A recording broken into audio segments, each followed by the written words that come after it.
अस्सलाम वालेकुम नाज़रीन, मैं हूं शेख रहमत अली। आप देख रहे हैं क्राइम टुडे न्यूज़। जनाब मुजाहिद आज़मी साहब, आपसे खुसूसी बात करने के लिए और कुछ सवालात के लिए आपको हम स्टूडियो में बुलाए हैं। बहुत बहुत शुक्रिया, आप स्टूडियो में आए हैं। जनाब मुजाहिद आज़मी साहब, जो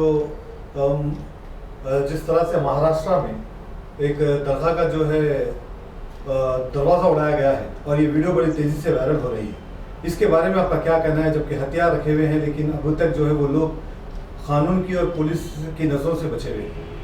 आप किस तरह से हमारे मुल्क का मुस्तकबिल देख रहे हैं?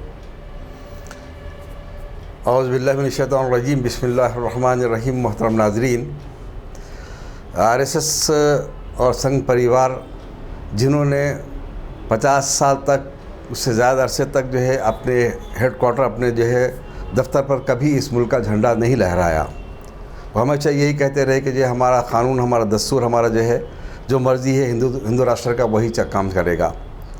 तो ये लोग ये चाहते हैं कि इस मुल्क से अम्बेडकर के क़ानून को ख़त्म कर दिया जाए, जमहूरियत को ख़त्म करके रख दिया जाए, कानून को बेअसर करके रख दिया जाए।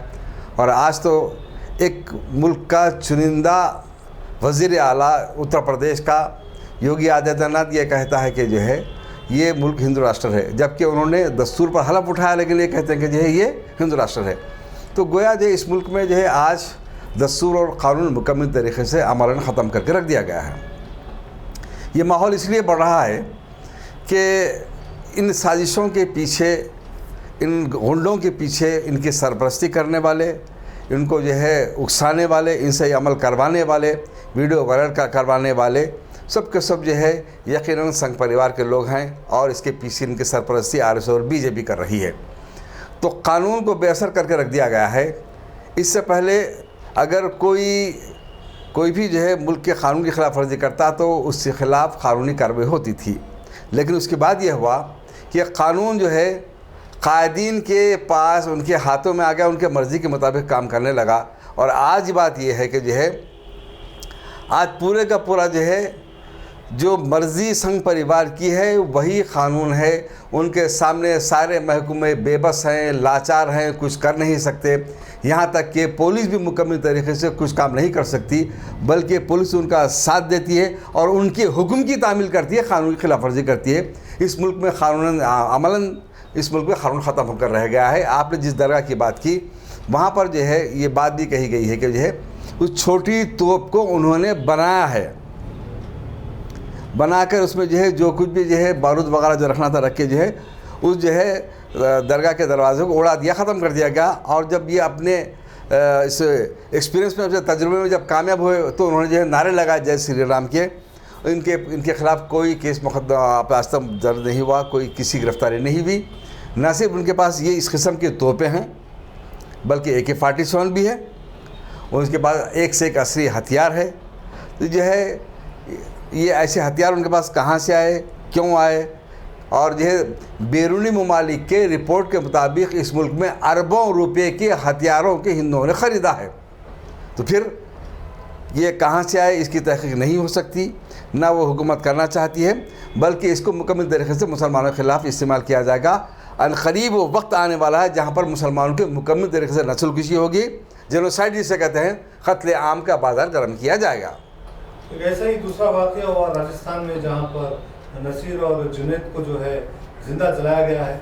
और इसमें बड़ी अफसोस की बात यह है कि इसमें गाड़ी का इस्तेमाल किया जाता है, कार का, वो हरियाणा की गवर्नमेंट की कार बताई जा रही है। इसके बावजूद भी जो है पुलिस का कोई जो है इसमें ख़ास तवज्जो नहीं हो रही है, काम नहीं हो रहा है। और इस पर जो है पंचायत और महापंचायत का ये कहना है, पुलिस को वार्निंग दी जा रही है कि अगर किसी को गिरफ्तार करने या मुजरिम जो है जिसने ये 2 नौजवानों को जलाया है, उन पर जिस पर इल्ज़ाम है, वो लोगों को अगर पकड़ने आती है पुलिस तो फिर आएगी अपने पैरों पे और जा नहीं सकेंगे। इस तरह की वार्निंग दी जा रही है, इस तरह से पुलिस वालों को धमकाया जा रहा है। तो किस तरफ हमारे मुल्क का कानून जा रहा है? किस तरह से, क्या इंसाफ मिल सकेगा या नहीं?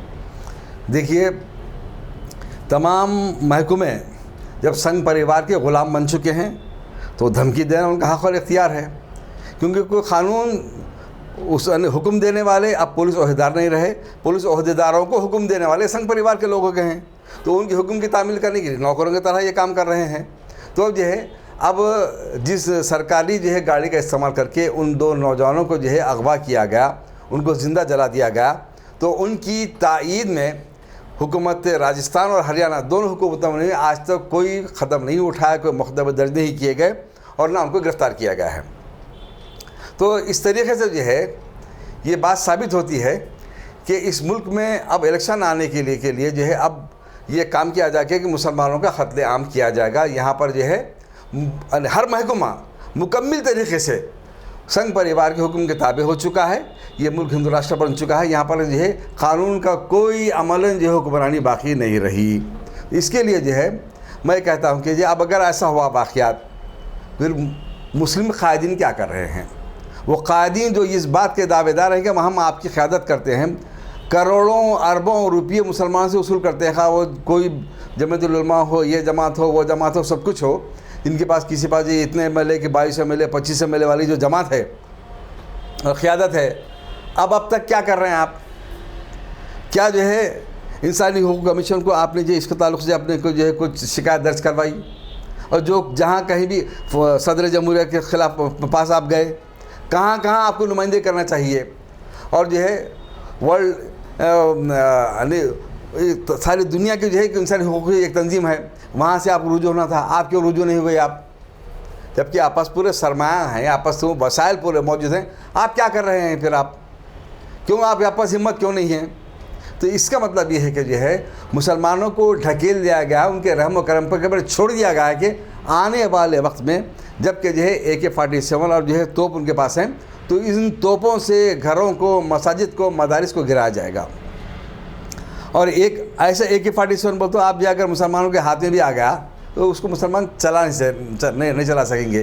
वो 3 को भी चला नहीं सकते, वो लोड भी नहीं कर सकते। तो जो है पुलिस से ज़्यादा असली हथियार आज संघ परिवार के पास हैं। पुलिस से ज़्यादा असली हथियार जो है आज संघ परिवार के पास है। AK-47 जो है जो फौजी के पास होती है, तो वो आज जो है संघ परिवार के पास है, जो 1 मिनट में 800 गोलियां जो फायर करते हैं, वो हथियार अगर संघ परिवार के पास हैं, तो मुसलमान कायदीन क्या कर रहे हैं? ख्वाब गफलत में आप पड़े हुए हैं।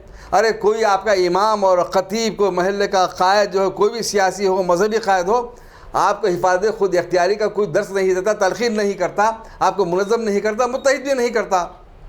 तो इस तरीके का जो मारा जाना जो रहेगा, वो जो है कोई शहादत की मौत नहीं होगी, वो जो है कुत्ते की मौत मारा जाना होगा, जिसके अल्लाह के पास कोई अज़्र सवाब नहीं रहेगा। तो लिहाजा जो है आपको मुनज़्ज़म होने की ज़रूरत है, मुत्तहिद होने की ज़रूरत है, हिफाजत खुद इख्तियारी। ये गुंडागर्दी को ख़त्म करने के लिए, इस मुल्क को बचाने के लिए, कानून की हुक्मरानी को बाकी रखने के लिए आपको मैदान अमल में आना पड़ेगा। कब कर सकते हैं आप? जब आप ताकत बने, मुनज़्ज़म, मुत्तहिद हो, तब आप जाकर जो है इस मुल्क को बचा सकते हैं। वरना जो है ये गुंडे इस तरीके से मुकम्मल तरीके से आपका कत्ले आम करने का जो है पूरे आखिरी मरहले पर हैं, जब जो है बराबर जो है मुसलमानों के एक ने, दो ने, लाखों मुसलमानों को कत्लेआम करने की जो तैयारी कर चुके हैं। इसके लिए आप कायदीन क्या कर रहे हैं, आप क्या कर रहे हैं, आपको सोचना पड़ेगा। और जो है कोई जो है ख्वाब गफलत में हुई सोई कौम कभी इज़्ज़त की ज़िंदगी नहीं गुजार सकता, ना उसको इज़्ज़त की मौत नसीब होती है। लिहाजा अगर आपने तय कर लिया है आपको जो है मरना है, कटना है, लुटना है, अपने माँ और बहनों की इज़्ज़त असमत को लुटा देना है, अपनी इबादत गाहों को तबाह बर्बाद करना है, तो फिर जो है आपको मोमिन की मौत कभी नसीब नहीं होगी, शहादत की मौत कभी नसीब नहीं होगी। एक मोमिनाना ज़िंदगी जी लीजिए आप, और मोमिन के अंदाज को इख्तियार की तो अल्लाह की इबादत तब कहीं जाकर आपको आएगी। हाल ही में जो है जैसे गुंडागर्दी की बात की है, तो उत्तर प्रदेश में भी 3 नौजवान मुसलमान नौजवानों को मारा गया, जिसमें से एक की मौत की इत्तला मिली। इस तरह की गुंडागर्दी की जा रही है और लैंड ऑर्डर पूरी तरह से नाकाम उत्तर प्रदेश में नजर आ रहा है। ये ये वाक़ उत्तर प्रदेश का नहीं, बिहार का है।